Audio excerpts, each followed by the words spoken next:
Shall I offer you a trade? You give me video game, I give you money. Trade off. Someone call Jim Ryan. I think I'm just kind of 500 IQ player.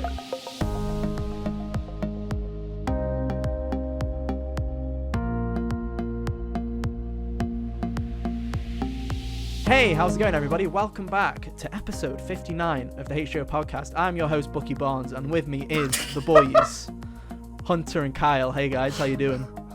I'm doing just swell. I wasn't ready for that. You weren't ready for it? You said there was going to be change. I wasn't expecting you to change your whole name. You know, well, what can I say? We've gone through it. It's a new arc of my anime journey. I was the Winter Soldier. I'm now the shitter, lamer version. Hopefully one day we will. Now it's like a before or it's an after and before picture between the two of us now. Now only hopefully I'll become cool again in like 6 years' time when they finally give me some character development in a Disney Plus show, but we'll see. But yeah, welcome back to the HGO podcast. Yeah, he'll get his own show. Yeah, maybe. Who knows? But yeah, welcome back. I haven't even watched the one that came out. It's good, man. Like, honestly, I'm perfectly okay with us starting this gaming podcast by talking about Falcon and Winter Soldier. I enjoyed it quite a bit, not gonna lie. It has a slow burn, like, it's a slow start, right? It's a bit dull. The first 2 episodes, I'm like, okay, I see what you're trying to do, but it just seems a bit hand-fisted, seems a bit slow. But by the time it got to, like, the episode 4, I was like, okay, this is really good. And then episode 5 is basically like the filler arc, but it's my favorite episode because it's the most character development I've seen from those 2 characters in the entirety of their like MCU career. So it's a good show. I liked it quite a bit. I only saw the last episode because that's just what I do with these shows: is be witness to the last episode while my siblings watch them. Just skipped right to the end, man. Yeah, but it looked alright. No, it is good. It's very good. I'd recommend it.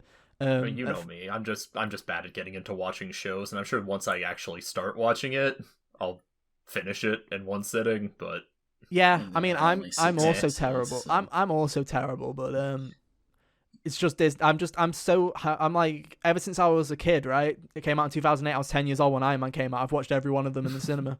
So I've just, basically, this is the only thing it's like I'm contractually obliged to watch this shit because I've been watching it since I was like 10 years old religiously. So hey, there it is. But now, welcome back to our gaming podcast, where this week we're going to be talking about Returnal, Xenosaga Part 3, about movies this Concrete week. Genie. You know, I've honestly thought it'd be funny because I listen to a lot of podcasts, and one podcast that I'm quite a fan of is a podcast called Trash Taste, which is an anime podcast, which is funny from me. I watch like 3 anime, but they hardly ever talk about anime, and most of the time they're just like, welcome back to this anime podcast, let's talk about our favorite video games. I'm like, we should do that. We should just have an episode where it's just like, let's talk about our favorite albums or something. Why not? You know, not even video game albums, just music. You know, why not? Yeah.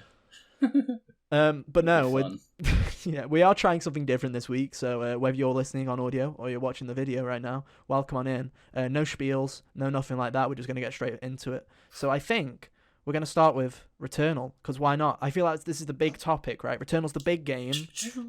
Jeff Grubb gave it a 6, and that's like the thing, the breaking point of the internet. He's the new Jim Sterling. We're now hunting him down. Damn you, Jeffy Grubb. Stop fucking... Stop being an Xbox shill. But no, Returnal's out. It's got some really good reviews. From what I've seen, it looks very good. But I don't buy games. Hunter buys the games so that we can use them for metadata. It's great. So, Hunter, I don't have a PS5. You don't need one. I literally don't. I've played another like 10 hours of Stardew Valley on it today. I could play that on a potato. I don't need a PS5. But if I get a PS5, I'm just gonna play Devil May Cry 5 again. And to be honest, who would blame you? That's a good way to be. And yeah, no one would blame you. Have the magic controller make you feel Nero's sword when you rev it. Oh, yeah, exactly. That sounds really cool. But I keep now, forgetting that DualSense is a thing. Oh man, and actually, Returnal makes really good use of it too. You see, I always forget. There. Yeah, we'll get into it, but I always forget about the DualSense because other than Astro, I feel Astro is the only game that used it up until this point. Like other games have tried, like Watch Dogs. That would be because it's the only PS5 game. There are PS5 games. Miles Morales, people are like, if you press down the DualSense trigger, you can feel the web like like get like being yanked. Like you can feel the tension of the web. That's what they were calling it, web tension. I called it this is bullshit. The thing does a little click at like 3 chords down. I'm like, yeah, web tension, dude. I love it. Ray trace reflections and web tension. Those are the gimmicks of Spider-Man Miles Morales. But Astro did it really well. I was like, this has blown me away. And ever since I've played PS5 games, it's like Call of Duty where the fucking trigger has a mild panic attack when you shoot a gun. Or it's like Watch Dogs where it broke my spring in the lamest way. But I digress. Let's talk about Returnal. For the people who are dumb, big dum-dums, me and Kyle, we don't look at the video games industry. It's not like we have a podcast about it or anything. What's Returnal?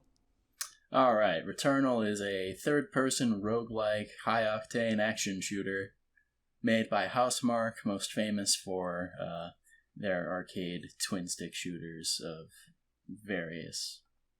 They've just made a lot of them over the past couple of years. They always do a lot. They're mostly known for doing stuff with PlayStation. They did, what was that launch game called? That was on Plus. Resogun, yeah. It was very much arcadey kind of shooter. They're known for these arcadey kind of games up until this point. You guys okay? Yeah. Hunter looks like he's phased out of existence. Some wacky... Yeah, okay. Am I good You now? sat up same garbage truck, dude. We're off a cliff. Off a cliff, dude. Off a cliff. But anyway, I was basically saying, Hunter, how they're known... Housemarque are very much known for their arcadey kind of twin sticks, very much like quick reaction speed games. Very well known for them. Usually very small scale. Projectiles on the screen at once. Yeah. Fight for your life type if of you've deal. If you've played a game like Nier Automata where you see the red orbs floating at you and you have like a midlife crisis, that's basically Housemarque's bread and butter. But this is different. This is a new thing for Housemarque. This is their biggest game yet, and it's a pretty big game for Housemarque.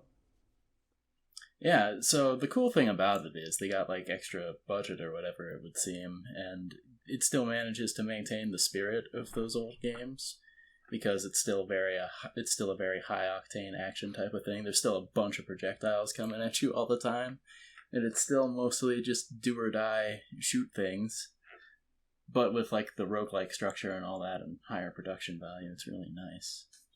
Yeah.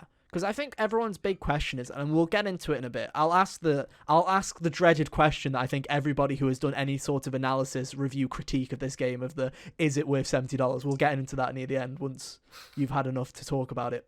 But is it, because I see the cutscenes and stuff like that, and I'm like, damn, this looks like AAA. Like, this does look like a PlayStation Studios game.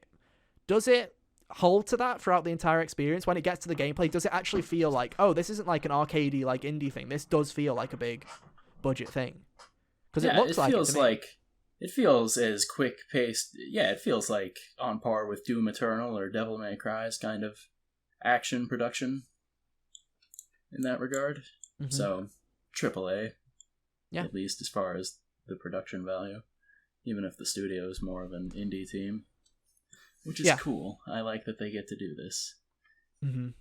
So, basically, take us through the gameplay loop. What is Returnal? And Kyle, I want you to listen, and I want you to ask questions. Because one of these things we're doing with this... One of these things that we're doing with this rebrand is I've looked at the audio files. I've looked at everything that people have told me. I speak too damn much.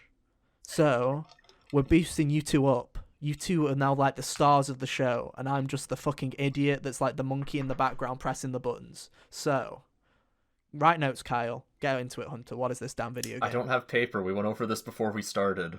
I'll pass you some. So anyway, the whole setup for Returnal is this lady Celine is an astronaut or something, and she crash lands on the planet. They call it Atropos, and that makes me want to punch something because the way you pronounce this word is Atropos. But anyway, she crash lands on this planet that like rearranges itself every time she dies, and she's trying to find this signal called the White Shadow. That's what drew her there.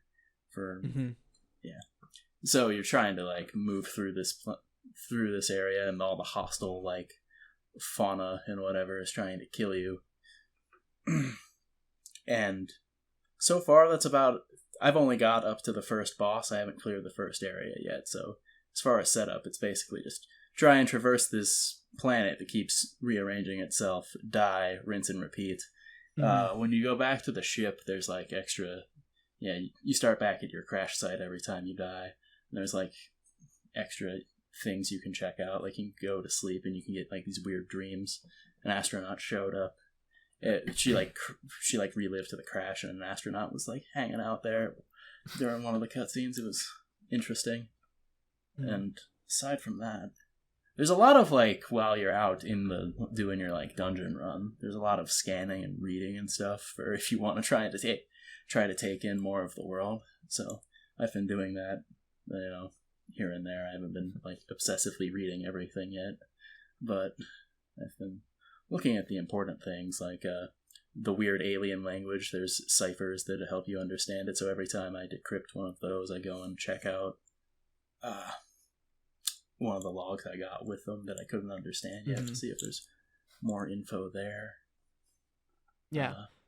Because like the one thing that I get from it is it's very interesting to me that Hades and Returnal have come out in a similar time frame where they were both in development and they both didn't know, or well, Housemarque might have known of Hades' existence because Hades went into early access and all of that, but they both seem to have at least started development without each other noticing, and they kind of have gone for a similar kind of thing where they were like, what if we do a roguelike where the story's told when you die?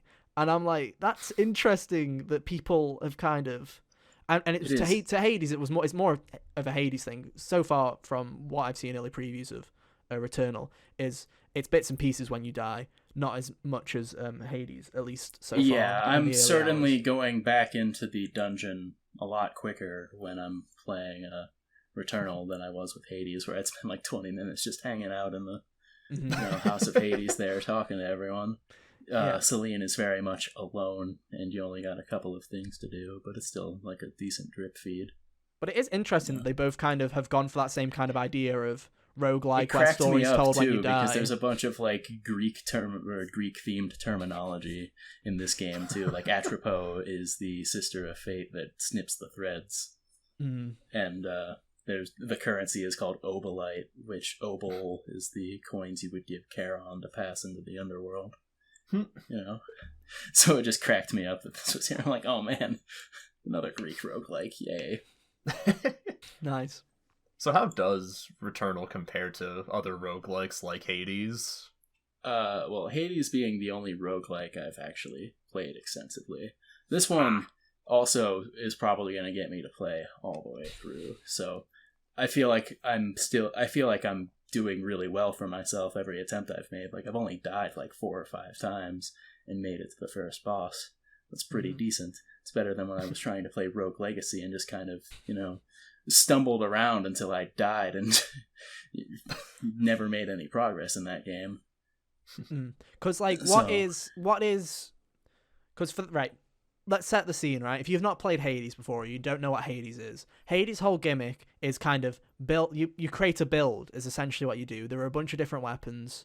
There's like variety. There's like a build you can make, and you go through this dungeon. What is that equivalent? Like you have all these in Hades, you have all of these weapons based off Greek mythology. What is the gameplay loop of Returnal in terms of actual action combat? You know what I'm saying? If that makes sense. All right.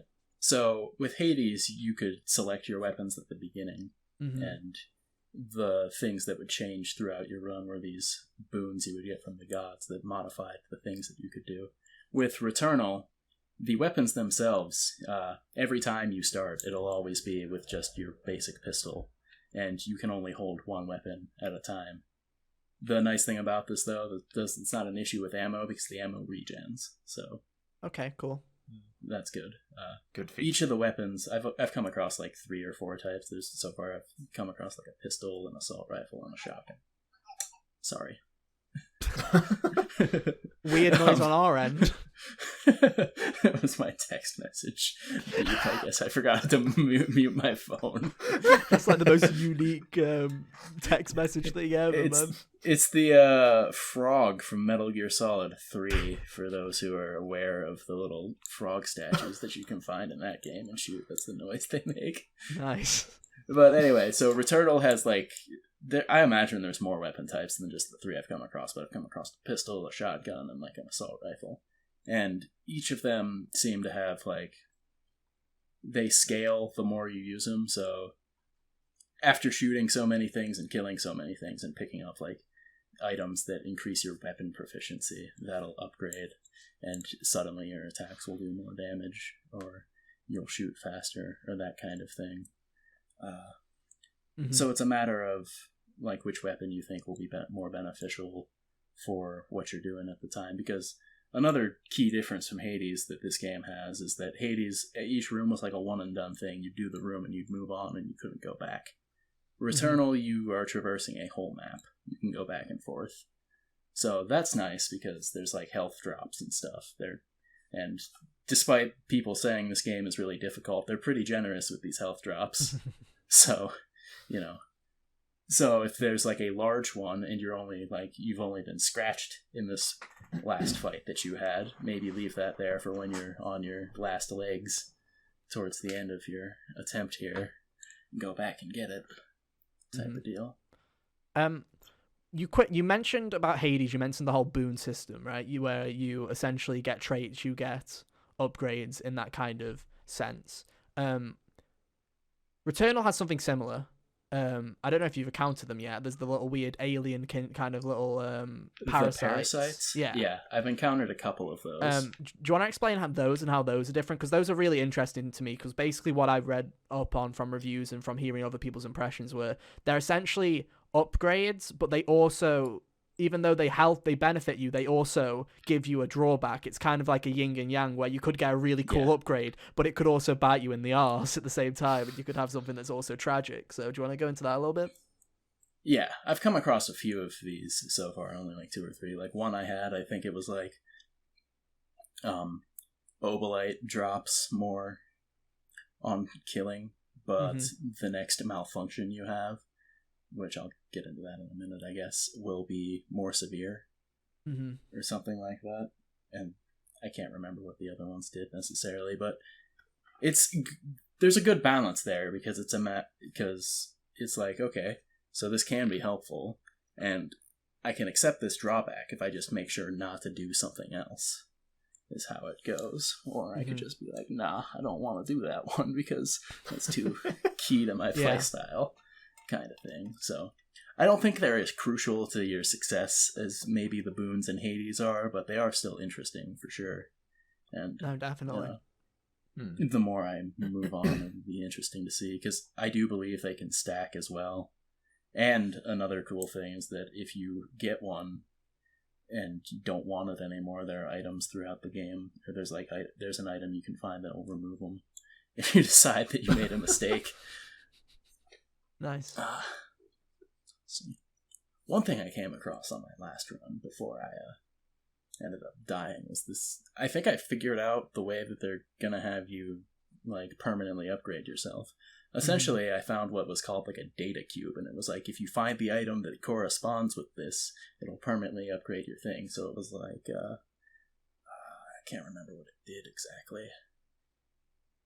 It was killing increase, or it was basically a vampire effect where you kill something and you gain a bit of HP back for dealing damage. Yeah, I think that's what it was. And if I found the item that went, the worst part was I knew what this item was because I could buy it in the shop that I found in one of my previous runs, but it wasn't in the shop this last time. So that was a bummer, but it's cool that it's possible to be able to fully take that effect with you at some point if the stars align in the right way. Nice. Do you have anything else that you want to ask, Kyle? Because I'll let you. Look, we've got the big question. We've got the big question that we'll get to in a second. But I'll give you a chance to, if you've got any other queries. I was just wondering, would you recommend this game to people who aren't really fans of roguelikes? Or to any of those weirdos like me who haven't played Hades? Not yet. So Hunter will bash it into you one day. Hunter will eventually. Be like, I've got in the 6 years it's been game. since I've played Transistor, I've got at least 3 people to play it because of my recommendation. So yeah. So with this, that's a hard one to say because I'm liking it so far, but also I've like Hades was the thing that made me breach the aversion to roguelikes. But, I mean, if you think that like quick-paced combat and specifically like quick-paced shooting combat is something that would be interesting enough, it has that Housemarque feel, right? Yeah, it has that. It has the Housemarque feel, and because I feel like I am seeing progress almost every time I, make an attempt. So it's not like I'm just. It doesn't feel like I've lost everything every time I die. It's like, whatever, I'll be back there in a minute type of deal. So I would say it'd be worth giving a try. I hope a lot of people who don't really know what this game is will give it a try, because... I think they will.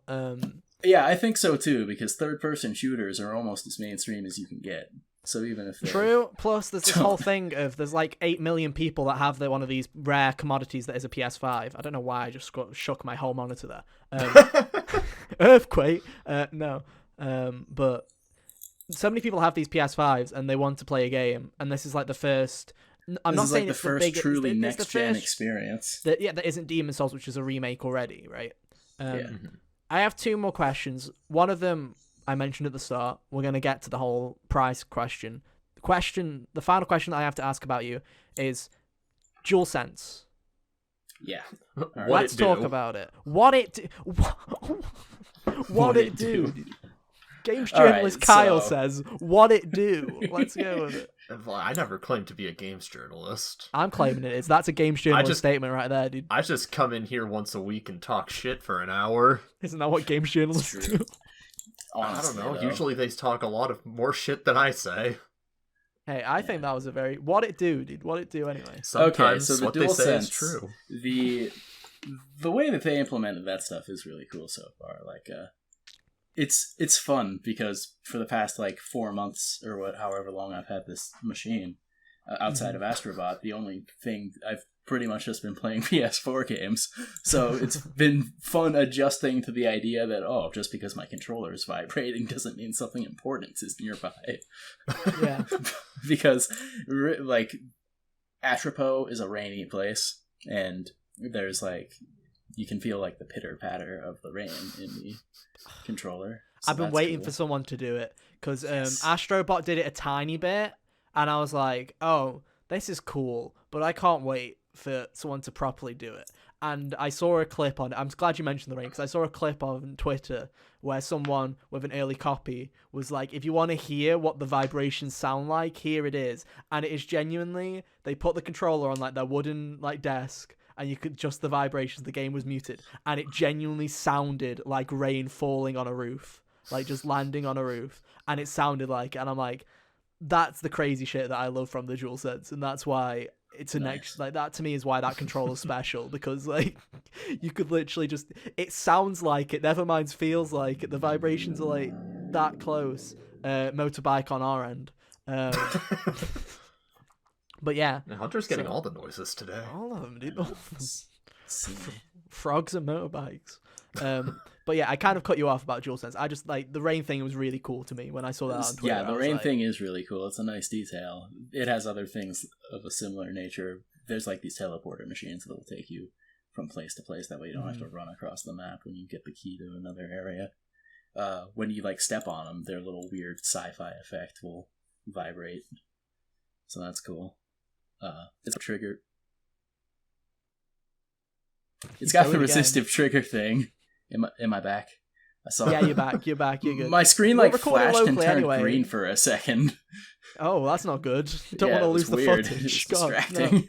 No. Anyway. But yeah, so the resistive trigger thing is cool in a way that doesn't feel like it's harming my ability to shoot. Mm-hmm. So that's good, because it's always been the worry with that kind of thing is, will it be so annoying that I can't actually shoot the thing? Yeah. That's not the case.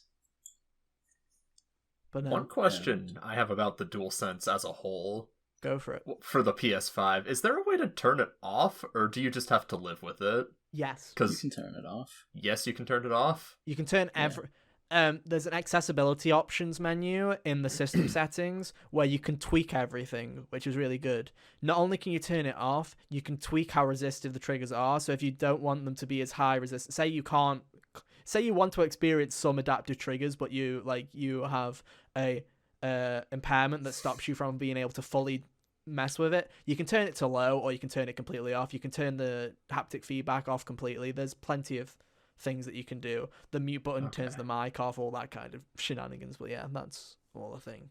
Okay, because I'm the type of person, I hate rumble and controllers. Same. No, but same. I can't Haptics stand it. Haptics different.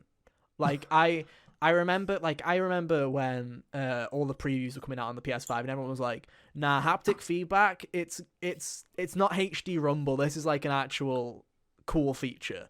And I was like, yeah, but I hate rumble. I'll believe it when I fucking see it. And I genuinely haven't turned haptic feedback off. I really do like when it's implemented in a game, it's really damn good. And the good news is haptic feedback kind of has some backwards compatibility where in games where it was used rumble motors, they've kind of programmed it so that it'll do something similar with the haptic, so it's not just a buzz anymore. Like I've been playing a lot of Stardew Valley, and when you're on the horse, Eric Baroni programmed the rumble to be like a horse's like patter on the ground, and it would obviously just be like shake shake shake shake, and it was a bit shit on PS4, but because of the haptic feedback, it sees that shake shake, and it kind of does feel like a horse because it's still using that kind of engine. So it kind of worked backwards compatible, which is kind of crazy. It's not amazing like Astro or like Returnal, but haptic's different. It works. It fits. I've always hated rumble, but haptic has got my thumbs up. So, dude, the last time I used rumble, quick sidebar before we get please, actual talk. The last time I used rumble was a year ago at college with my friend Switch. We were playing Crash Team Racing. Ethan, have you ever played Crash Team Racing with rumble turned on? Oh, it's fucking tragic. I have. I had Blue Flame on the entire time in Engine Lab. Yeah, I couldn't feel my hands afterwards. It's like a nice little massage. Like, you just it was awful. I like rumble in controllers. It's a nice feeling for me. I like it when it's done cool. When it's subtle, I like it. I don't like it when games are like, your cargo burr, which means controller shakes for half an hour. Like, that's the thing that I'm like, no. But with haptics, so far so good. Touch wood. Same with Ratchet and Clank, which I'm very much looking forward to the haptics and the DualSense stuff for that. They haven't overdone it. All the stuff that they were talking about with the triggers and the state of play was interesting. And we should also mention in Returnal, they do have the adaptive triggers things. I don't know if Hunter's come across it yet, but some guns do have it where you only pull the trigger down halfway to do something and full press. That is in Returnal as well. I don't think I've come across that yet. I know that they've got like the L2 button that has like the alt fire, but that's a bit different. Oh yeah. But there's stuff like that. I guess final question as we wrap up Hunter's first impressions on Returnal is the age-old question that we'll ask you, Hunter. A lot of people are saying it's great. From the sounds of it, usually we do a would you recommend, but this game sounds great and it sounds like people are really loving it and it sounds like you are enjoying it as well. $70 for Returnal. What's your yes or no? We've had this. We've had this whole idea. We talked about it last week. Of paying with your wallet. Like it's like what's it called? Voting with your wallet. Sorry. Where it's like people are like pay for a game full price, right? Paying with your wallet. That's something that everybody fucking does. You absolute dumbass. Industry inside here. These two pumpkins. Trade offer. Trade offer. Pumpkins. You give me video game, I give you money. Trade offer. Someone call Jim Ryan. I think I'm just kind of 500 IQ play. Oh, man. Anyway, voting with your wallet. We've got the intro for the podcast. Voting with your wallet. But to me, this is a different conversation because I think Returnal's going to do great either way. Yeah. What is your thoughts on the whole $70 thing? Does this feel like a high quality package to you? Does this feel like a 70, like a full price? I'm gonna say a full price experience because full price games are going up. 70 is the new 60. I'm not gonna say is it worth that extra $10. I'm just gonna say as a full price game, do you think that it's sitting in that kind of genre? Yes. I think that by the time I'm done with this game, I will feel like it is definitely worth all of the money I would have to spend to play it. Awesome. So, like, compare it to, like, the stupid sports games that are charging $70 and putting in, like, the loot boxes and all that hot trash, you know. FIFA Ultimate Team, dude. Yeah. This game seems to be a well-constructed AAA-like experience from a smaller studio with a lot of production value, a fun gameplay loop, definitely created with a lot of care, you know. I feel like it's worth the asking price. When games are made really well, I feel like if a developer thinks that they're worth more, yeah, like I would buy either of those for $70. Yeah. If I was asked to. No. Even more, but I've seen some people comparing the whole idea of, they toned down the price on Destruction All-Stars, so they should have done it on here. And I'm like, this is a completely different beast. That's different, because Destruction All-Stars doesn't look like there was enough meat on the bone for that. And I can I can tell you, if the review ever comes out for that, if I ever finish writing it, there is not enough meat on that bone to charge money for it. There genuinely isn't. But no, Returnal does seem like it's justifying that price.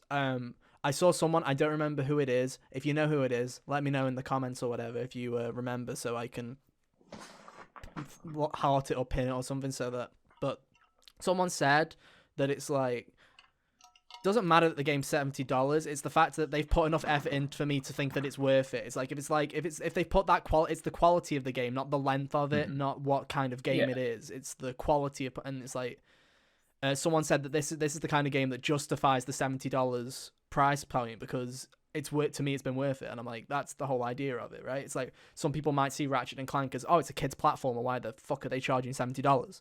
But have you seen that fucking game? Also just really good. Insomniac's put because it looks amazing into it, yeah. But and same with Returnal, it looks like they've done a great job. So shout outs to Housemarque, and shout outs to PlayStation for actually greenlighting it, because I feel like people don't give Sony enough credit when they do something different, and everyone just, every time they release a third-person action game, they're like, here we go again. It is still third-person, but it's a Housemarque game, and it's also, it's a much different beast as far as how it plays and all that. It's faster and quicker than any of their, like, first-party titles. But no, there you go. Shock of the century. HGO also recommends that you play Returnal, like every other person that has given first impressions on this game, except for Jeff Grubb, because he's an Xbox shill. Jeff Grubb. Jeffy Grubb. I love Jeff Grubb, man. I honestly, I love that he's like, he did that, and then he was like, he saw the people were hating on him. He's like, I'm taking it in my stride. I love it. But there you go. Yeah. Those are our extensive first impressions on Returnal. Good conversation there, boys. I enjoyed that quite a bit. Good work, boys. See you next well week. Done. Especially Hunter for actually carrying the conversation. Thank you, Hunter. Very cool. No. We'll talk about what me and Kyle have been up to in just a little bit. But for now, we are going to very quickly... A word from our sponsors. Have you heard about Insert Thing Here? Let me tell you about it. That would have been a great segue. That would have been a great segue, but unfortunately, we don't have... Use code HGO at checkout to get nothing, because it's not real. Audible, call us. Trade offer. Trade offer. Anyway, we're going to talk about one more piece of news. Code, you get nothing. You get nothing. Trade offer. That sounds about right for this podcast. Let's be real. Doesn't matter how many times we rebrand it, it's still the same shit show. Anyway, we're going to talk about one piece of news before we get to more niche things that me and Kyle have been doing. We're going to talk about Toys for Bob, because if you're new to the channel, then hey, we like Crash Bandicoot quite a bit on this channel. We talked about Crash 4 extensively. We talked about CTR extensively when that came out, because this podcast's been going for that long now. We did talk about CTR in its life cycle. Oof. The end of its life cycle, anyway. Yeah, at the end of its life cycle, yeah, for the last update. But Toys for Bob, some news broke this week, which started off I'll run you through my point. I'm not going to bring an article up. We're just going to have a conversation about it. If you want to go and look up the facts and the figures and all of the proof and the evidence, go look it up. 20 million people have talked about it on the internet, and I'm sure you'll be able to find it. But the TLDR is Toys for Bob tweeted about that they're proud to be working on Warzone for Season 3. And everyone was that day, including myself, didn't think about it because we were like, oh, cool, they're just chucking some support to the Warzone. They're not fully going into it. It's just a small team, whatever, a bit like Beanox, where part of them are working on Warzone, the rest of them are working on something else. And then the day after, a load of artists, a load of concept artists, a load of designers for Toys for Bob announced that they'd left Toys for Bob. Not recently as well. The lead artist who redesigned Crash and Spyro, in my opinion, this artist, I don't remember his name. I follow him on Twitter as well. He's created both my favorite Spyro design and my favorite Crash design with Reignited and Crash 4. Really talented guy. I think he's working on Sonic now in a cool way. So he's like having his hand in all the old platforms. All of the platform pie. I think he's working on the Sonic show for Netflix. So yeah, he's had his hand in all. I think he's in all the pies. But he left, and a load of artists have left. And from the sounds of it, according to them, Toys for Bob, at least for the short term, is fully on Warzone.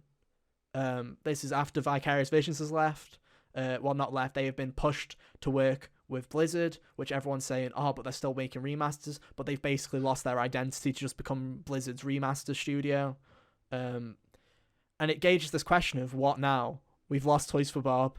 Beanox is rumoured to have been working on Spyro 4. Has that been cancelled? Has the multiplayer mode for Crash been cancelled?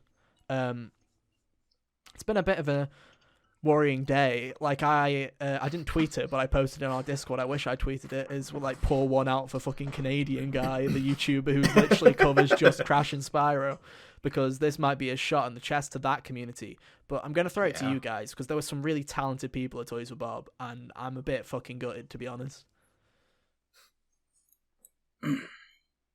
So, do you remember a few weeks ago when we were talking about PlayStation's obsession with blockbusters and all that? Yeah.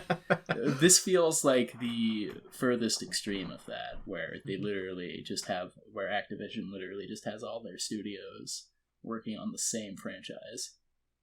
Oh, here's a counter proposal. PlayStation cares about blockbusters. Activision cares solely about money. PlayStation also cares about money, but they care about also having quality they care about exclusives. The critical reception. Days Gone didn't get a sequel, not because it didn't sell well, because it made them a lot of money. It was profitable. It was because of the mixed critical reception that Days Gone never got another chance to shine. Crash Bandicoot has been profitable. Insane Trilogy was ridiculously profitable. CTR Nitro Fueled, ridiculously profitable. Spyro Reignited, ridiculously profitable. Tony Hawk's Pro Skater literally came out last September and sold gangbusters, and now Vicarious Visions is dead. It's so frustrating. It baffles me, because Activision was like, yeah, they're making money, but why? They only make some money. Why not put them making AK-47 skins for Warzone? Now they make more money. Because why not? The most frustrating thing is that Activision could literally spit out the mediocre war shooter year after year, and that machine will never stop. They'll always be making a lot of money. It seems superfluous to make all dozen or so studios that they have work on the same thing. And it's depressing as well, because it's not even like Treyarch, Sledgehammer, and Infinity Ward. They make a new game, they have a 3-year development cycle where they make these games. Every time. Beanox, the support studio, now with Toys for Bob, and Raven, their job isn't to make and have a vision for a game. It's, you're supporting this, you're just making camos, you might, if you're lucky, work on making a multiplayer map, or a zombies map, maybe if you're lucky. But it's just make skins, help patch, make the PC ports. Toys for Bob isn't gonna like. If they were like, oh, Toys for Bob is gonna be making a Call of Duty game, that'd even be a better fucking outcome, because at least they're having some creative outlet there, even if it is in a mediocre franchise that releases one good game every 3 years because only one of the developers cares. Either way, Toys for Bob is just kind of been, like I say, I keep joking saying now they're just going to keep making Call of Duty skins, but it's not a joke. That is their job now, because they're supporting Warzone. And that's all it is making costumes for characters, making skins for characters. And it's like Overwatch, but with zero personality. At least if you're designing an Overwatch skin, you've got these characters that have these personalities and these stories, and you can make them so fucking cool. You can turn Bastion into a fucking wooden, like, tree-looking thing. You can do a load of crazy stuff. What do you do in Call of Duty? Soldier looks like Soldier. Did you play as Dude Bro 42? Yeah. Dude Bro 42. And it just sucks, man, because Crash 4 was... I know Kyle didn't jive with it as everyone else did, but... I didn't dislike it. It's not a bad video game. Kyle just did upon the studio. Yeah, Kyle, it wasn't a bad game. It's just Kyle didn't jive with it, is the kind of way. Like, it's a well-made game. Still bought it. It's still on the shelf. You can still grab it and throw it if I wanted to. Yeah, either way. Not gonna, but I could. Crash 4... The idea is there. Crash 4 is one of the best things to come out of the Crash franchise, period, since Naughty Dog left. Yeah. It is one of the best things. I'd say the three things that are as good as the Naughty Dog series that came out in terms from the Crash series was Twinsanity, just because of its comedy and its humor, not necessarily the game itself. CTR Nitro Fueled for being not only a remake, but a true successor to CTR and a better version of CTR. I'll fight you on that. The load times are shit, but the game's better. And Crash 4. Those are the three things. And two of those are recent. Yeah. And it's like, we've just got this shit back on the move, and now Activision's just like, fuck it. It almost feels like this might have been their plan the whole time. It kind of does, doesn't it? Yeah, like, people were like, bring back Crash Bandicoot. We want Crash Bandicoot. And eventually they're like, fine, okay. We'll do a remake and a new game, and then we're out. Well, they've done a Sly 4 where they teased the Crash 5 at the end of it and have gone, see you next time, suckers. Hey. Don't remind me about Sly 4. Well, I mean, Toys for Bob probably didn't know that this was going to happen. Of course they did. They'd want to tease. Yeah. Of course they wanted to tease another project because I'm sure they were very interested in doing that. Because they were really passionate. And yeah, I've said it before, I'll say it again. Their patching practices are questionable at best. And some of their choices in game design are also a bit questionable. But there's some creative fucking people at Toys for Bob. The work they did on Reignited, where they completely did 80 separate dragon models just for the sake of it, so every dragon was unique in the first game. And they didn't have to do that. They chose to do it. The fact that they recreated Spyro in this new art style instead of just doing what Insane Trilogy did, which was just fucking patchwork, a shitty art style, grab an asset from this store and whatever, chuck it all in. The fact that they made Crash 4 and it was such a passion project where they didn't go, we're not gonna pander to a casual audience, we're not gonna go and do something completely new, we're gonna make a Crash Bandicoot 4 in name and in scope and make it hard and make it bullshit in like ways. The old Crash games. For better or for worse, it did, yeah. Yeah. So we live in we have like three possible outcomes. One outcome is, like I said, it's a short-term problem, and maybe Toys for Bob in a year or two gets to go and work on something again. I do think it'll be weird for Activision not to have a family-friendly IP at all. But, you know, that's weird. So that'll happen. Yeah, the second possibility... the second possibility is we still get Spyro, and we know that that's the last thing we're getting, so it's going to be a really depressing game release. Imagine if that, like, blew up. Because of how many people would buy it. That's the best. The best case scenario is if they have pulled Toys for Bob indefinitely instead of just temporarily. The best hope we have is Spyro 4 still gets released, so at least the community and the audience have a chance to really push to show, no, we want this, and really kind of Xenoblade it, where we're like, no, we want this kind of shit, and buy it as much, like, and vote with your wallet, as stupid as it fucking sounds. Or the third possibility is Spyro's also been cancelled, and that's fucking it. That's the one I'm terrified of the most. Because Spyro's been in development for a while, as far as I'm aware. And that'll be really shitty. It was supposed to be out either the end of this year or middle of next year. So if they pulled the plug on that, then I'm fucking I'm honestly gonna be upset. Rumor was it was Beanox, not Toys for Bob, working on it. But still upsetting. But anyway, my rant's over. I'm done. I felt like I needed to get it out there because I'm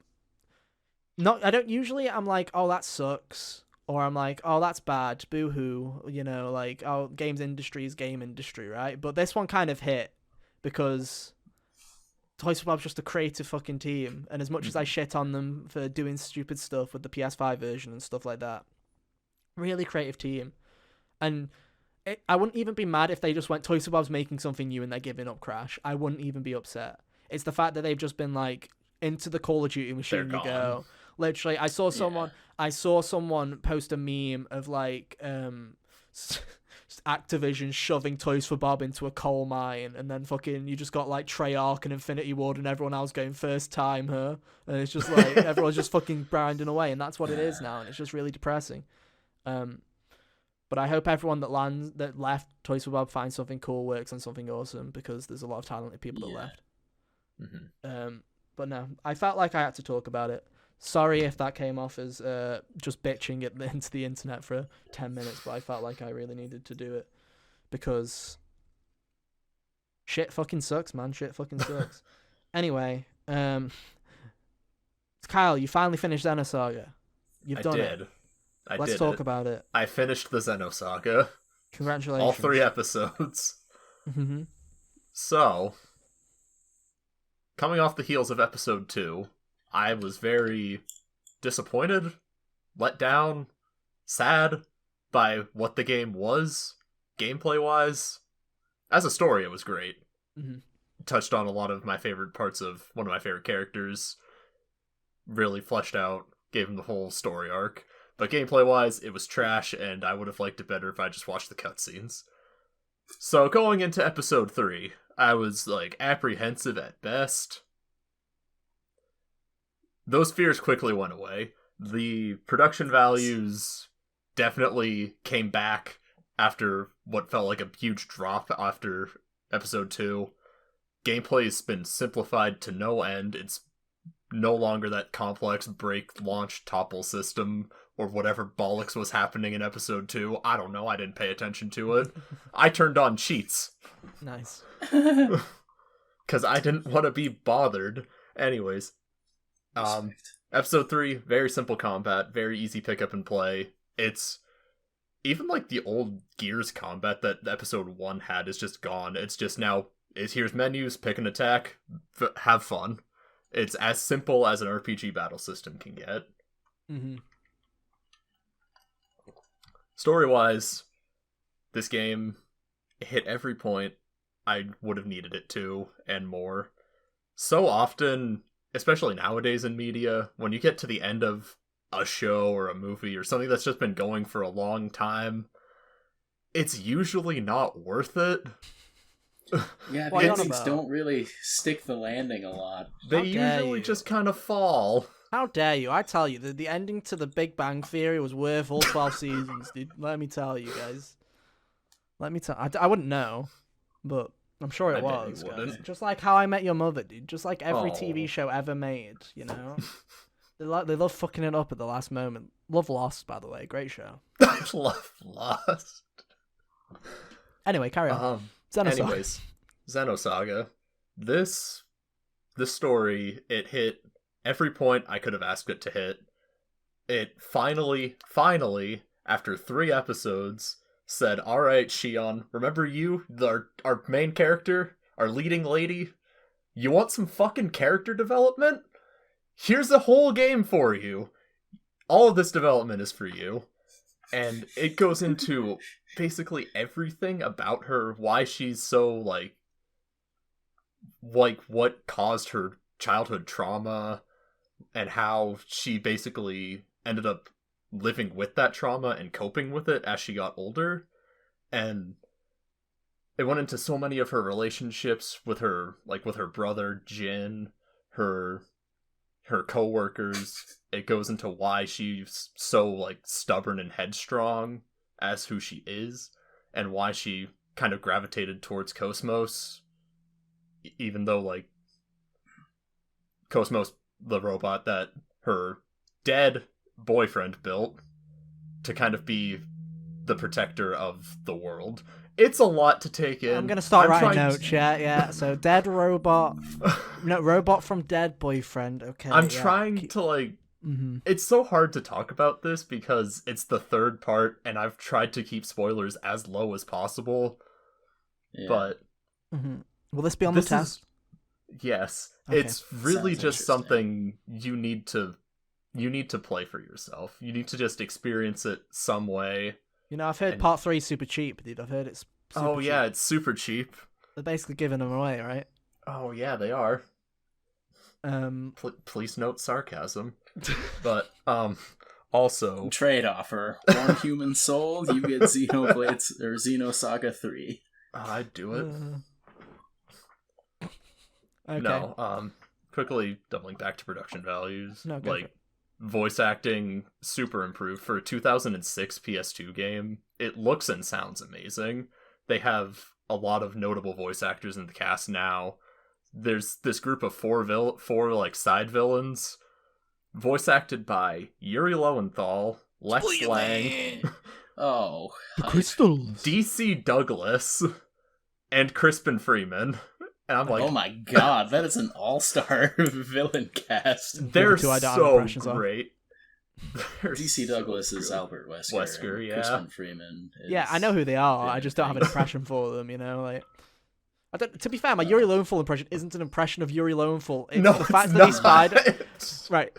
I feel like, hang on. You just shout Spider-Man. Yeah, right. Tangent time. If you've wondered why, if you've ever heard me say Spider-Man, I say it like that. The reason is because it's usually because we're talking about Yuri Lowenthal. Yuri Lowenthal equals Spider-Man in Insomniac Spider-Man. And when I think of Spider-Man, I think of the line, Spider-Man do a flip from Spider-Man Homecoming. And he says Spider-Man like, hey, Spider-Man! And that's why I always say Spider-Man like that. And now you know the inside joke. Congratulations. The way you're explaining this feels like it should have that meme of the lady doing the, like, math. Head over top of it.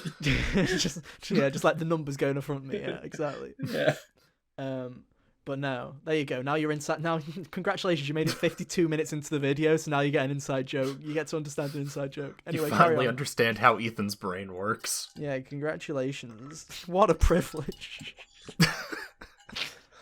Been talking to him for 6 years and I haven't figured that out yet. Anyway, so Yuri Lowenthal, Lex Lang, DC Douglas, the other guy, villains.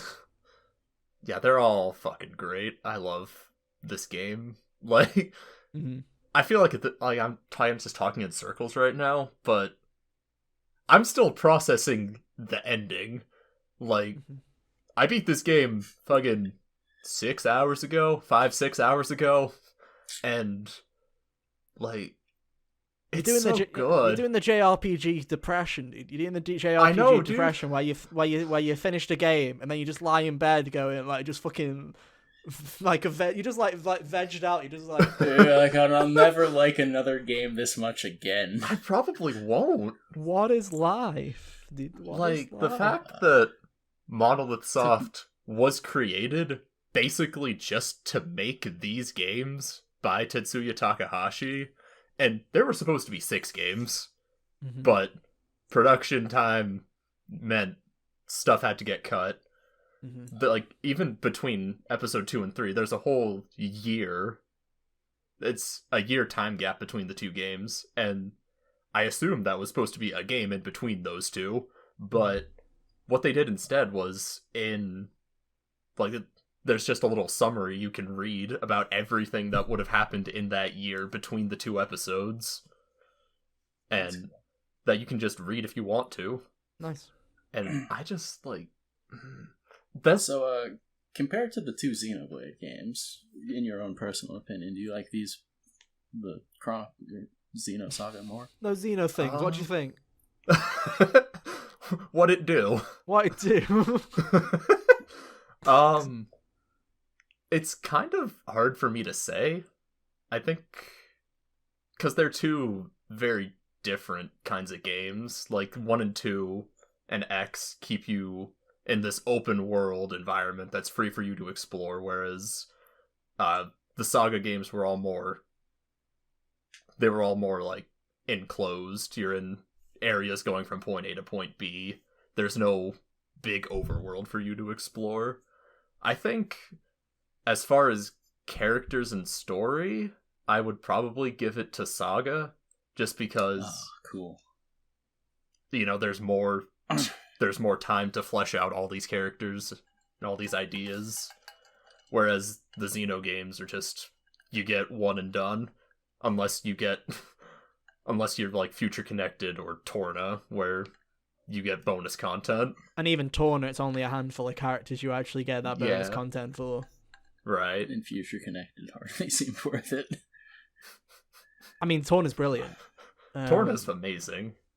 Yeah. And I'd Torna's still my favorite story piece from Xenoblade 2. Torna I love was really that. fun. I cried like a bitch, and I didn't. And I don't like. Yes, I know. Like, if we had an active audience, someone would be typing right now, going, "Ethan cries at fucking everything." It's true, I do. He does. But I didn't cry at Xenoblade 2. I did cry at Torna. You didn't cry at the end of Xenoblade 2? I was close. Very close. I was very close. I was gonna say, I thought you said that the end of it made you like. It made me close. Maybe I did cry. Maybe I've just blanked it out. Maybe I'm just like, Maybe you should play it again and go cry again. 50 hours. Dude, I cried the last time I beat Xenoblade 2. It's 50 I don't know hours. why. That was like my 4th time beating that game, and I'm like, why am I crying this time? Who knows? But no. Oh, man. Reminds me of when I was like, the first time I played Metal Gear Solid 3 when I was a kid. I was too dumb to like comprehend why it was sad. I just kind of got that it was sort of depressing at the end because of the way that people were acting. Eventually I was old enough when I played it, I'm like, oh man, I actually feel what I'm supposed to this time. And it's total despair.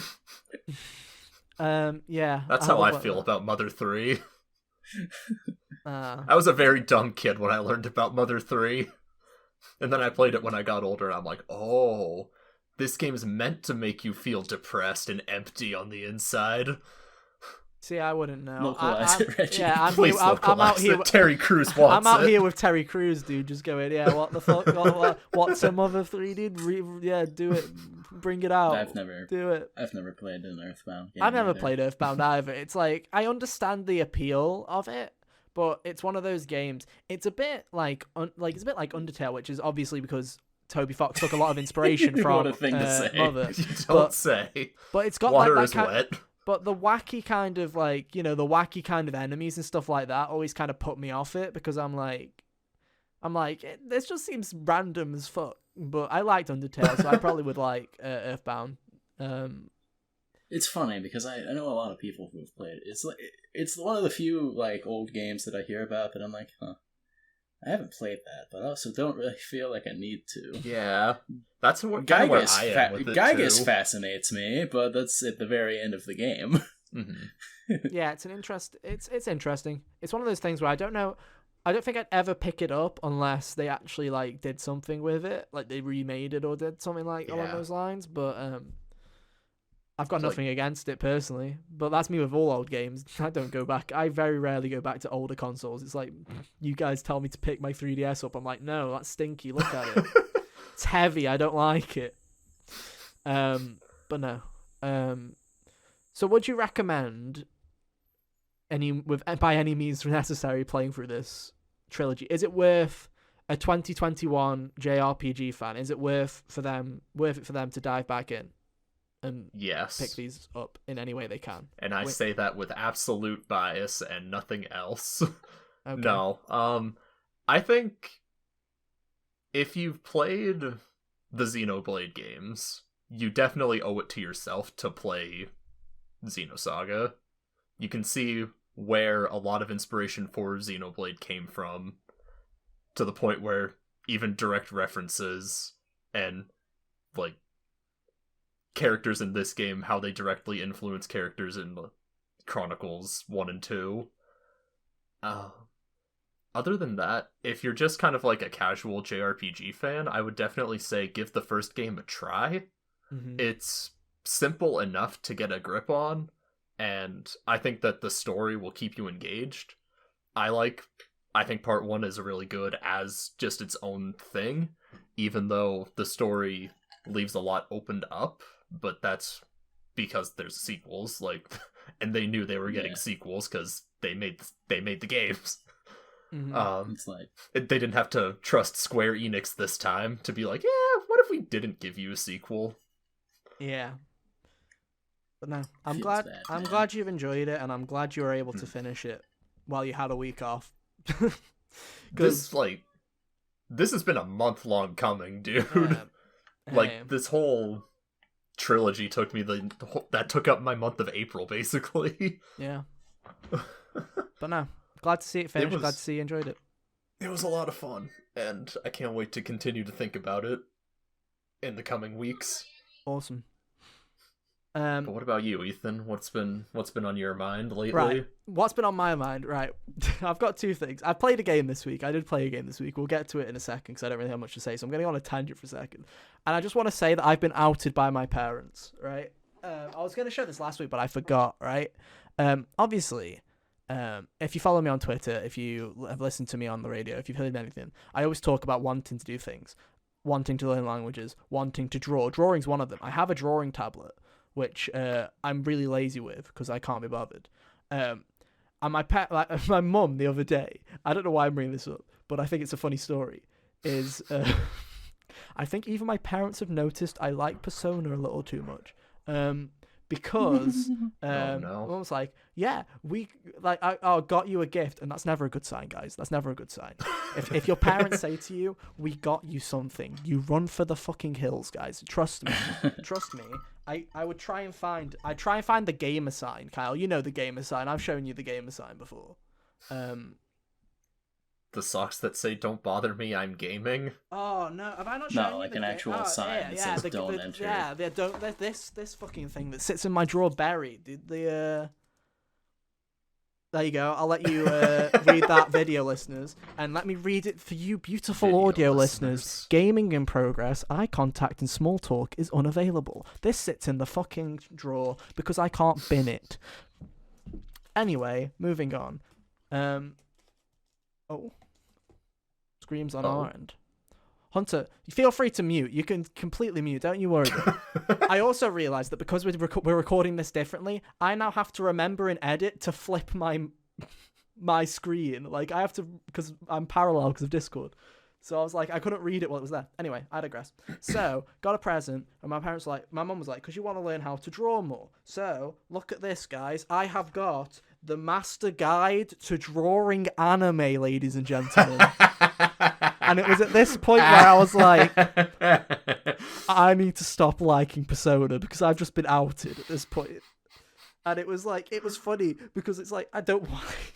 You know me with anime. I watch 3 episodes a year, and this is 100% because of Persona. So, one thing I've done is laugh at this, but then gone, actually, it's quite a decent book, actually. It's got, body proportions and everything like that. I'm not going to show too much because I don't want the guy suing me for giving away the fucking tips and tricks, the Master Guide. This is the Master Guide. I can't give it all away.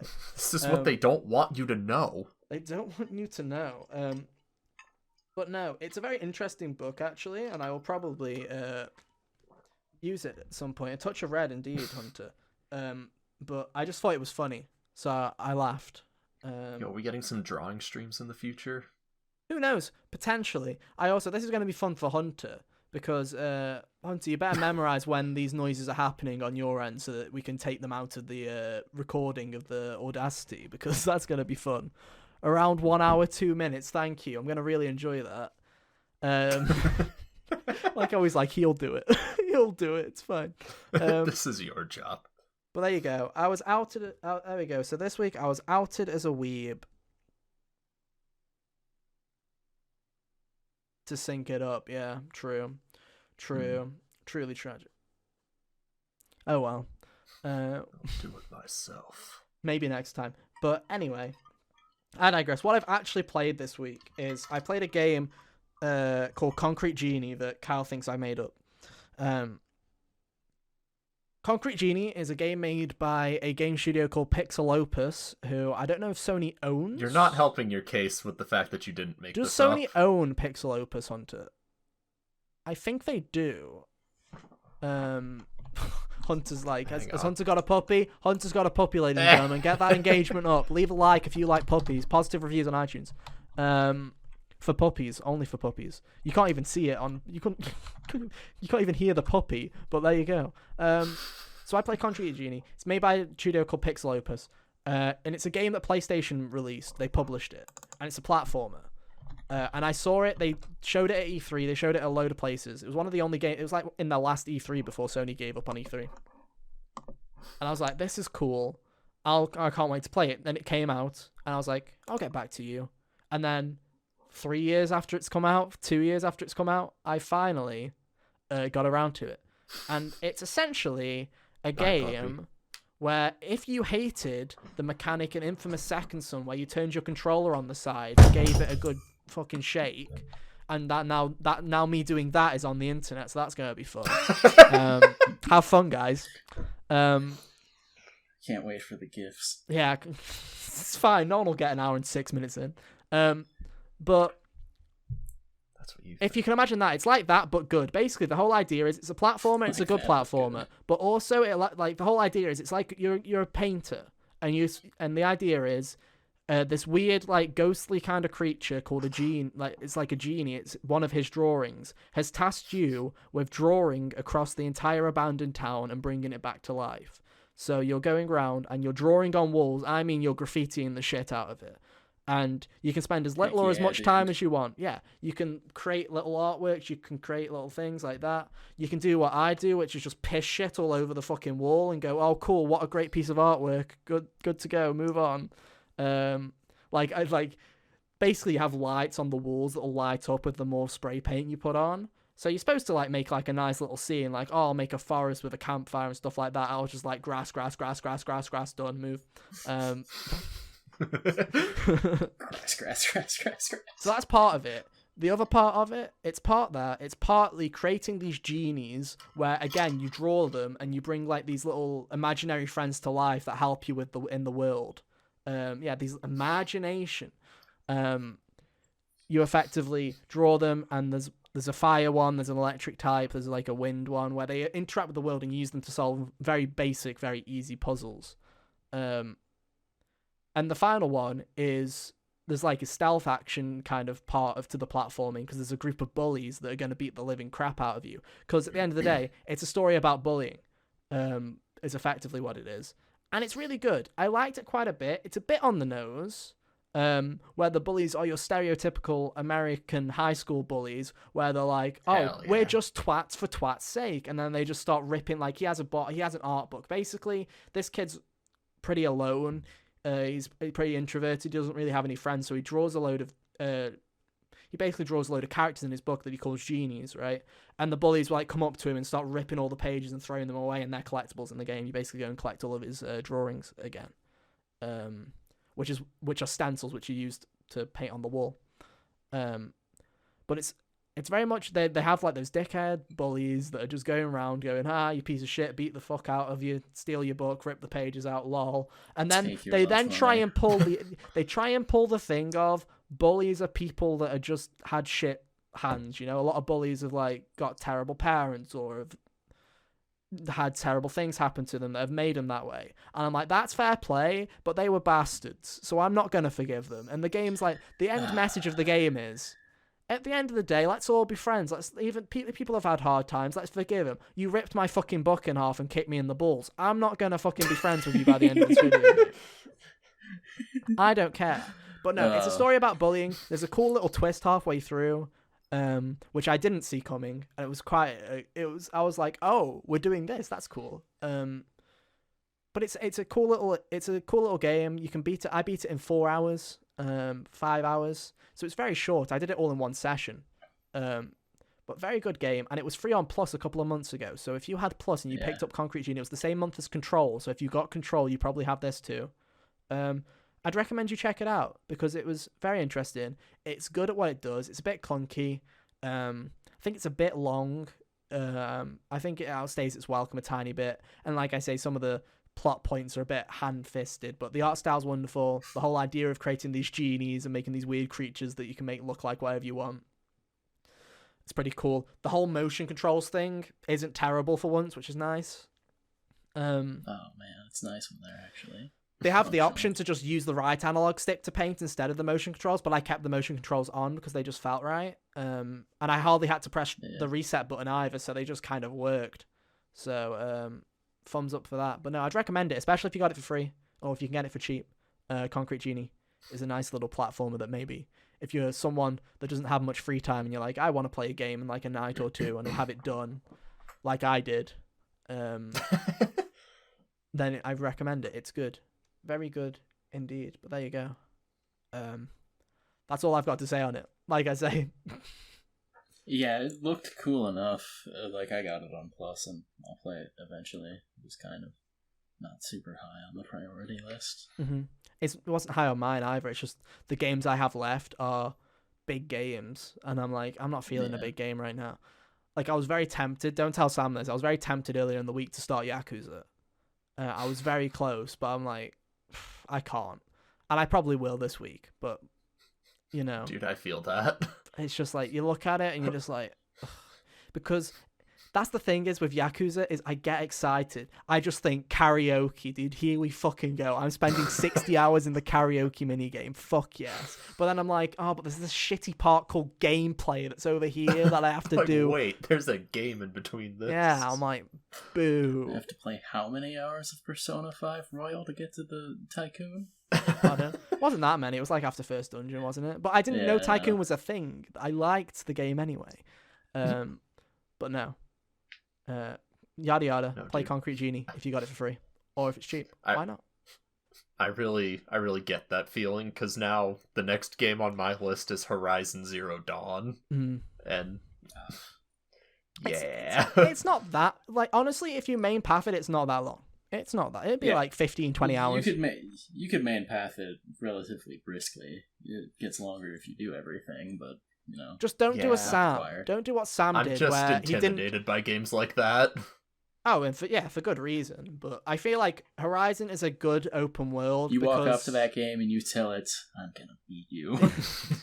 Horizon, I feel, is a good open world because it gives you enough direction where you don't feel like you don't know what you want to, like, what to do. It's like, it's either I want to go and explore, or the game's very clearly like, here's the golden path, you can do it whenever you want. You don't have to grind or anything to go and do it. It's literally just like, you choose. Yeah. So it's very good for that kind of stuff. But with that... I can't wait. Yeah, but with that, that has been our show. Thank you, everybody, for listening. If you want to find us on socials, you can find so right here. They're all just going to come up at once. Magic. Wow. And links will be in the description for podcast users if you want to go and check us out there. Quick reminder, real quick. I'm going to do like a very mini version of the spiel. So follow us on Twitter at GamersHot Only. At Gamers Only. At Gamers Only, dude. Let's try that again. You do a quick spiel. Just cut it in the episode. Yeah. Twitter at Hot Gamers Only. You can go and subscribe to the YouTube channels, links all down below. And if you want to find us on your favorite podcast service, you can go to the link tree and select from a variety such as Spotify, Apple Music, and Google Play. And that's all I'm going to say. That's it. We're done. Thanks so much for listening this week. We'll be back next week, same time, same place for more. But until then, have an awesome week. And yeah, see you next time. Bye. See ya. Toodaloo.